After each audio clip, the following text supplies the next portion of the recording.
मेरे पास काफ़ी ऐसे कमेंट आते हैं कि सर मैं गवर्नमेंट जॉब करता हूँ, ठीक है, मेरी वाइफ गवर्नमेंट जॉब करती है, मॉरिशस में आना चाहता है कमाने के लिए।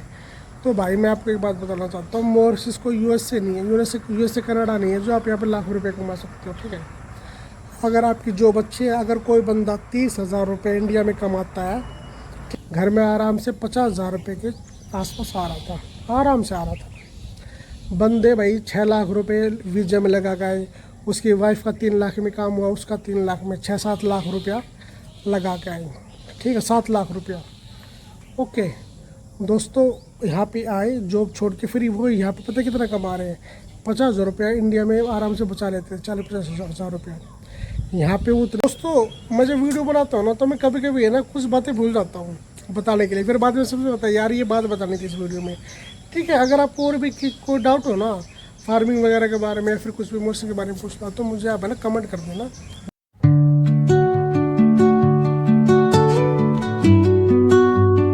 Morning friend, welcome my new vlog. दोस्तों मेरे पास में ऐसे काफ़ी कमेंट आते रहते हैं कि सर हम मॉरिशस में आके कैसे काऊ फार्मिंग कर सकते हैं, कैसे हम बफेलो फार्मिंग कर सकते हैं और कैसे हम गोट फार्मिंग या फिर पिग फार्मिंग कर सकते हैं।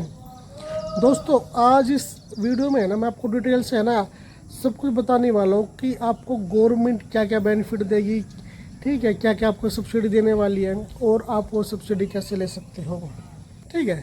तो पूरा A to Z मैं आपको स्टेप बाय स्टेप यहाँ पे समझाने वाला हूँ इस वीडियो में कि आप कैसे मॉरिशस में अपना काऊ फार्मिंग या फिर किसी भी तरह की फार्मिंग कर सकते हैं और आपको किन किन फार्मिंग पे कितना बेनिफिट आपको मिलने वाला है। ओके तो वीडियो पूरी देखना, वीडियो बहुत ही ज़्यादा इन्फॉर्मेटिव होने वाली है। दोस्तों किसी भी कंट्री में जाने से पहले है ना हमें, अगर हमारा मन है वहाँ पे बिजनेस करने का, तो हमें कोई ऐसा बिजनेस करना चाहिए जिसकी डिमांड ज़्यादा हो। दोस्तों मिल्क का एक ऐसा बिजनेस होता है जिसकी डिमांड कभी कम नहीं होने वाली, हमेशा बढ़ती रहती है। फिर आपको अगर इंडिया में करना है तो इंडिया में भी उसकी डिमांड बढ़ेगी, अगर आपको फ़ॉरेन में करना है तो फ़ॉरेन में भी उसकी डिमांड काफ़ी है। और मॉरिशस जैसी कंट्री में भी काफ़ी डिमांड है। पर मॉरिशस में दोस्तों पता क्या है, जैसे आप काऊ फार्मिंग करोगे, आपका मन है काऊ फार्मिंग करने का, बफेलो फार्मिंग करने का, क्योंकि काऊ भी दूध देती है और बफेलो भी दूध देती है और दोनों को दूध है ना सब पीते हैं। मॉरिशस में क्या है कि जो मिल्क मिलता है ना वो पैक करके मिलता है, ठीक है। कंपनी आएगी जो पैकिंग कंपनी है, जैसे हमारे यहाँ पे जो अमूल है, ठीक है, तो वो अमूल क्या करती है कि अमूल क्या है ना गुजरात में काफ़ी प्लांट्स हैं, तो वो गांव से है ना इकट्ठा कर करके मिल्क लाती है प्लांट में, तो वहाँ पे पैकिंग करके सेल करती है, तब पूरे इंडिया में दूध जाता है अमूल का। ओके काफ़ी ऐसी कंपनी है। तो ऐसे ही मॉरिशस में जो मॉरिशस की जो कंपनीज है ना, जो मिल्क कंपनी है, वो किसानों के पास जाती है, ठीक, फार्म वगैरह होते हैं वहाँ पे जाती है, दूध लेती है, इकट्ठा करके पैकिंग करके सेल करते हैं, ठीक है। इसका मतलब पता है क्या, इसका मतलब है कि आपको है ना सेल की टेंशन नहीं लेने वाली, इसलिए नहीं आपको सेल की टेंशन नहीं होने वाली अगर आप ये बिजनेस करोगे ना काऊ फार्मिंग या बफेलो फार्मिंग। क्योंकि दोस्तों है ना मॉरिशस में मिल्क है ना खुला नहीं बिकता है, इंडिया में तो लोग खुला ले लेते हैं, ठीक है ना, ओपन। एक वो होता है जो टब वगैरह होता है ना, जो ये बेचते दूधिया वगैरह, ठीक है, वो डालता दे देता है ऐसे। मॉरिशस में ये सिस्टम नहीं है। मॉरिशस में सब सुपर मार्केट में जाते हैं और पैकिंग वाला दूध लेते हैं, क्या तो ड्राई पाउडर लेंगे, ठीक है, नहीं तो लिक्विड वाला लेंगे, ठीक है। लिक्विड वाला थोड़ा महंगा आता है दोस्तों। तो ऐसे ही प्रोसेस चलता पूरे मॉरिशस में। और मॉरिशस में काऊ फार्मिंग भी दबा के होती है और बफेलो फार्मिंग भी होती है, ठीक। तो मॉरिशस में क्या है कि लोकल पब्लिक है ना घरों में है ना गाय भैंस वगैरह नहीं पालती। इंडिया में क्या जैसे गाँव है, गाँव में तो सबके है ना घरों में गाय भैंस वगैरह रहती है, मॉरिशस में ऐसी नहीं रहती। मॉरिशस में इनकी फार्मिंग की जाती है, ठीक है। बस एक ही वो जरिया है काऊ फार्मिंग का, जैसे कोई खेत वगैरह, आप अगर मॉरिशस में आओगे ना आपको पता लग जाएगा खेत वगैरह वहाँ पे है ना काऊ फार्मिंग हो रही है, तो उधर से है ना ये सब कुछ चलता है। उधर ही बंदे लगे रहते हैं, ओके, उधर ही बंदे रहते हैं, उधर काऊ रहती है, बफेलो रहती है। तो अगर आपको ये काम करना हो ना तो आप यहाँ पे आ सकते हो, बिजनेस वीज़ा लेके आप ये काम कर सकते हो, ठीक है। दोस्तों अगर आप ये काम करोगे ना तो इसमें रियली है ना बहुत अच्छा बेनिफिट होने वाला है। पर इसमें है ना अगर आप सब्सिडी लोगे ना तो आपको सब्सिडी यहाँ पे नहीं मिलेगी, क्योंकि आप यहाँ के लोकल बंदे नहीं हैं, ठीक है, आप फॉरनर्स हो। अगर है ना कोई लोकल बंदे के नाम पे डॉक्यूमेंट हो, कुछ भी हो, तो यहाँ पे 50% तक काऊ के जो यहाँ पे जो काऊ का जो बिजनेस है ना काऊ फार्मिंग का या फिर बफेलो फार्मिंग का, उसे पे 50% तक आपको सब्सिडी मिलेगी। 50% का मतलब दोस्तों बहुत ही मोटा आपका मुनाफा होने वाला। अगर आपके यहाँ पे जानकारी है, अगर कोई लोकल बंदा मिल जाता है ना, तो उसके नाम पे है ना अगर ये चीज़ें हो जाए, ठीक है, अगर वो भरोसे वाला बंदा होना चाहिए, ठीक है, तो सब्सिडी आप ऐसे ले सकते हो। यहाँ पे लोकल बंदे को सब्सिडी मिलेगी 50%, ना कि आपको मिलेगी। आप बिजनेस कर सकते हो, आपके पास बिजनेस वीजा है। मैंने आपको बताया था काउ फार्मिंग के बारे में, बफेलो फार्मिंग के बारे में, ठीक है। अब मैं आपको बताऊंगा गोट फार्मिंग के बारे में। इंडिया में क्या होता है कि है ना, जो गोट होता है ना, बकरी होती है, तो उसका दूध बिक जाता है, ठीक है, यहाँ पे भी बिकता है। पर यहाँ पे मोस्टली है ना गोट को है ना मीट पे ज़्यादा इस्तेमाल करते हैं, ठीक है। यहाँ पे है ना मटन वगैरह लोग बहुत ज़्यादा खाते हैं। नॉन वेज मॉरिशस में बहुत ज़्यादा चलता है। 95% यहाँ पे लोग है ना नॉन वेज खाते हैं, ठीक है। नॉन वेजिटेरियन यहाँ पे बहुत ज़्यादा है। तो यहाँ पे है ना गोट फार्मिंग का मोस्टली यूज़ है ना मीट के लिए किया जाता है, ना कि दूध के लिए। दूध के लिए बहुत कम किया यहाँ पे जाता है, ठीक है।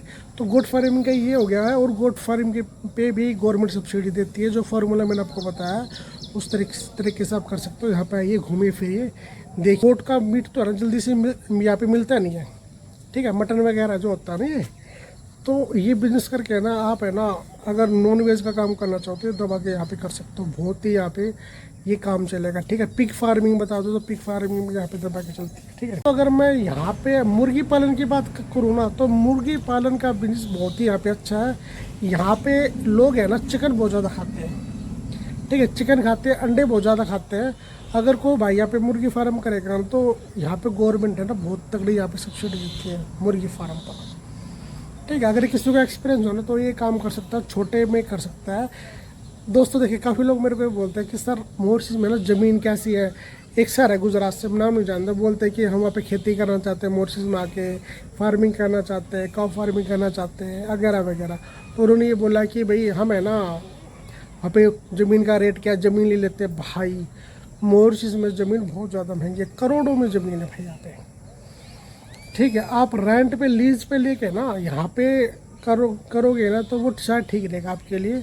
वरना अगर आपके पास में बजट है तो आप ले सकते हो, पर बहुत ही ज़्यादा यहाँ पे ज़मीन महंगी है, ठीक है। कोई भी यहाँ पे बिजनेस करोगे तो अगर चलो कहीं और दूसरी जगह किसी गांव वगैरह में मिल जाए ना, वो बात अलग है, थोड़ा सस्ता भी हो सकता है। पर मॉरिशस में ना ज़मीन बहुत ज़्यादा महंगी है, क्योंकि छोटी कंट्री है ना, छोटे कंट्री टापू सा तो एक 60-70 किलोमीटर का रेडियस का, तो ज़मीन वगैरह पे बहुत महंगी है। हाँ, पर ये जगह है ना फार्मिंग के लिए बहुत तगड़ी है, कुछ भी यहाँ पे हो जाता है। तो मैंने मॉरिशस कंट्री में ना तो गेहूँ देखा है, ना मैंने कभी सरसों देखी है, ठीक है। सरसों और गेहूँ दो एक ही ऐसी फसल है जो कि मैक्सिमम सर्दियों में बोई जाती है, ठीक है। तो मॉरिशस में इतनी सर्दी नहीं पड़ती है ना, अब धुंध इतनी बिल्कुल 2-3 डिग्री सेल्सियस की है ना, वो इतनी यहाँ पे है ना सर्दी नहीं पड़ती। यहाँ पे कितनी सर्दी पड़ती है, हद मार के 15 डिग्री सेल्सियस, 10 हद मार के, बस इतना, उससे कम नहीं होता, ठीक है, उससे ज़्यादा रहता है। तो इतनी सर्दी पड़ती है। तो बाकी यहाँ पे सभी यहाँ पे खेती की जाती है, जैसे मक्का कौन वगैरह यहाँ पे किया जाता है, और यहाँ पे मतलब गन्ना बहुत ज़्यादा किया जाता है, ठीक है। और बाकी दालें वगैरह काफ़ी तरह के यहाँ पे है ना सब्जियाँ वगैरह की खेती की जाती है, काफ़ी तरह की यहाँ पे खेती की जाती है। और जैसे मैंने आपको फार्मिंग के बारे में बताया, तो लोग यहाँ पे फार्मिंग नहीं करते हैं, ठीक है। तो 2-3 फसल है जो यहाँ पे लोग नहीं करते हैं, क्योंकि उसमें सर्दी की जरूरत पड़ती है। और बाकी है ना हर तरह की यहाँ पे फसल की जाती है। दोस्तों अगर मैं आपको बजट की बात बता दूँ ना, ज़मीन का तो मैंने आपको बता दिया, ठीक है, कि ज़मीन आपको मतलब कैसे क्या क्या करनी, कितनी आपको रेंट पे लेनी है या फिर आपको खुद खरीदनी है। दोस्तों काऊ की बात मैं बता दूँ ना, तो यहाँ पे आप अपना काऊ का बिजनेस है ना 4-5 लाख मॉरिशस रुपीज़ में आप कर सकते हो, यानी कि इंडियन है ना 10 लाख में यहाँ पे आप अपना काऊ का बिजनेस कर सकते हो स्टार्ट, ठीक है। अच्छा बिजनेस कर सकते हो। और आप इतने पैसे ना बफेलो को लगा सकते हो। गोट फार्मिंग तो उससे भी कम में हो जाएगी, ठीक है। ये वैसे बिजनेस है दोस्तों, आप यहाँ पे तगड़ा पैसा कमा सकते हो इन बिजनेस में, क्योंकि जो मिल्क है ना इंडिया में 80 रुपये का मिलता है ना, वो यहाँ पे 150 रुपये लीटर मिलता है। सबको डबल लगा लीजिए, ठीक है, क्योंकि 2 रुपये है ना यहाँ पे एक मॉरिशस की वैल्यू है ना 2 रुपये इंडियन मनी के बराबर होती है। तो सबको डबल लगा लीजिए। अगर आप यहाँ पे 10,000 रुपये कमाओगे इंडियन में, तो आप 20,000 रुपया इंडियन मनी कमाओगे। अगर बजट ज़्यादा लगाना पड़ेगा तो इनकम भी ज़्यादा होगी आपकी, ठीक है। स्टार्टिंग में है ना थोड़ा अब बंदा परेशान हो जाता है, थोड़ा समझ नहीं आता, पर जैसे बिजनेस में घुसता है ना सब पता लग जाता है। मेरे पास काफ़ी ऐसे कमेंट आते हैं कि सर मैं गवर्नमेंट जॉब करता हूँ, ठीक है, मेरी वाइफ गवर्नमेंट जॉब करती है, मॉरिशस में आना चाहता है कमाने के लिए, तो भाई मैं आपको एक बात बताना चाहता हूँ, मॉरिशस को यूएसए नहीं है, यूएसए कनाडा नहीं है जो आप यहाँ पे लाखों रुपए कमा सकते हो, ठीक है। अगर आपकी जॉब अच्छी है, अगर कोई बंदा 30,000 रुपये इंडिया में कमाता है, ठीक है, और वो स्पेशल मॉरिशस में कमाने के लिए आ रहा है, ठीक है, तो भाई मैं उसको ये बोल रहा हूँ, भाई इस कंट्री में मत आना अगर आप 30-35 हज़ार रुपये इंडिया में कमा रहे हो तो। क्योंकि इस कंट्री की है ना, जो मैं बताऊँ तो बेसिक इनकम है ना, इसकी 35-40 हज़ार रुपये से स्टार्ट होती है, ठीक है। तो ये बेसिक मैंने आपको बताया, ठीक है। काफ़ी लोग यार बहुत ही ज़्यादा है ना, ये बहुत ही ज़्यादा उत्तेजित हो जाते हैं, बहुत ही ज़्यादा ना इंटरेस्ट लेने लगते हैं भाई साहब कि हमें मॉरिशस में आना है, ठीक, फॉरेन में आना है, कि किसी तरीके से है ना हम आना चाहते हैं। भाई बहुत है ना, बहुत ज़्यादा स्ट्रगल है, बहुत ही ज़्यादा, समझ में नहीं आ रही है। बोलोगे इससे अच्छा तो अच्छा इंडिया था, ठीक है। मेरा एक फ्रेंड है, वो जॉब करता था 20,000 के आसपास इंडिया में, उसकी वाइफ करती थी, घर में आराम से 50,000 रुपये के आसपास आ रहा था, आराम से आ रहा था। बंदे भाई 6 लाख रुपए वीज़ा में लगा गए, उसकी वाइफ का 3 लाख में काम हुआ, उसका 3 लाख में 6-7 लाख रुपया लगा के आए, ठीक है, 7 लाख रुपया। ओके दोस्तों, यहाँ पे आए जॉब छोड़ के, फिर वो यहाँ पे पता कितना कमा रहे हैं, 50,000 रुपया इंडिया में आराम से बचा लेते हैं, 40-50 हज़ार रुपया। यहाँ पे वो उतने भी नहीं बचा पा रहे हैं, ठीक है। बहुत टफ हो जाता है भाई, मत मतलब जो भाई अच्छी जगह लग रहा है ना वो मत आओ। और किसी बड़ी कंट्री में जाने का आपका मन कर रहा है, ऑस्ट्रेलिया में, कनाडा में, यूएसए में, किधर भी है ना, कोई अच्छी सी कंट्री हो, कम से कम 1.5 लाख के आसपास सैलरी हो, तो आप रिस्क ले सकते हो। बाकी जो सेट है ना इंडिया में, भाई इंडिया में सेट रहो, इंडिया बहुत तगड़ी चीज़ है, मैं बता रहा हूँ आपको। इंडिया में फिर भी इतनी महंगाई नहीं है, आदमी आप बाहर आओगे ना आपको पता लग जाएगा कितनी महंगाई है, और वो खर्चा करके भी है ना आपको संतुष्टि खाने में नहीं होगी, ठीक है। तो वो चीज़ बता रहा हूँ भाई मैं ना, जो बंदा सेट है ना इंडिया में रहो यार, कहीं जाने की जरूरत नहीं है अपना, ठीक है। अपना इंडिया बहुत अच्छा है, कुछ दिक्कत है इंडिया में मानता हूँ, ठीक है, फिर भी इंडिया बहुत ठीक है यार। और कंट्री से मैंने बहुत जाके है ना चेक किया, आपको कहीं किसी भी कंट्री में आपको अपनापन नहीं लगेगा। दोस्तों मैं जब वीडियो बनाता हूँ ना, तो मैं कभी कभी है ना कुछ बातें भूल जाता हूँ बताने के लिए, फिर बाद में समझ आता है यार ये बात बताने की इस वीडियो में, ठीक है। अगर आपको और भी कोई डाउट हो ना फार्मिंग वगैरह के बारे में, या फिर कुछ भी मौसम के बारे में पूछना, तो मुझे आप है ना कमेंट कर देना वीडियो में, मैं आपका जवाब दूंगा, ठीक है। तो दोस्तों मिलते हैं नेक्स्ट व्लॉग में, थैंक यू।